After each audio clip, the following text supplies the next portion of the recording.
অনেক সময় অনেকেই হঠাৎ গ্লুকোমিটার দিয়ে বাসায় ব্লাড সুগার চেক করতে গিয়ে দেখেন যে তার ব্লাড সুগার লেভেল অনেক বেশি। কিন্তু গ্লুকোমিটার দিয়ে চেক করার পরে কিন্তু সে আসলে কনফার্ম হতে পারে না যে অ্যাকচুয়ালি সে ডায়াবেটিসের পেশেন্ট কিনা বা তার রিপোর্টটা সঠিক কিনা। এবং আরেক ধরনের পেশেন্ট থাকে যারা অন্য রোগের জন্য বিভিন্ন পরীক্ষা-নিরীক্ষা করতে গিয়ে হঠাৎ করে দেখা যায় যে তার রক্তের পরীক্ষায় ব্লাড সুগার লেভেলটা স্বাভাবিকের চেয়ে বেশি আছে।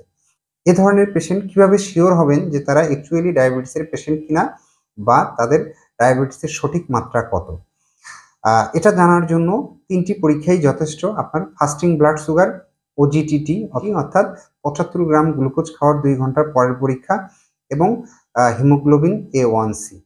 আপনার এই পরীক্ষাগুলোর জন্য কিছুটা পূর্ব প্রস্তুতি প্রয়োজন হয়।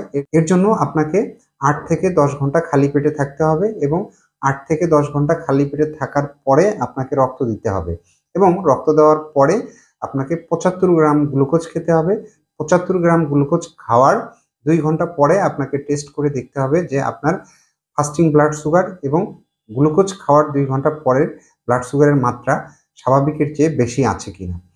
এবং হিমোগ্লোবিন A1C এই পরীক্ষার মাধ্যমে আপনার রক্তের সুগারের ৩ মাসের গড়ের একটি রেজাল্ট পাওয়া যায়।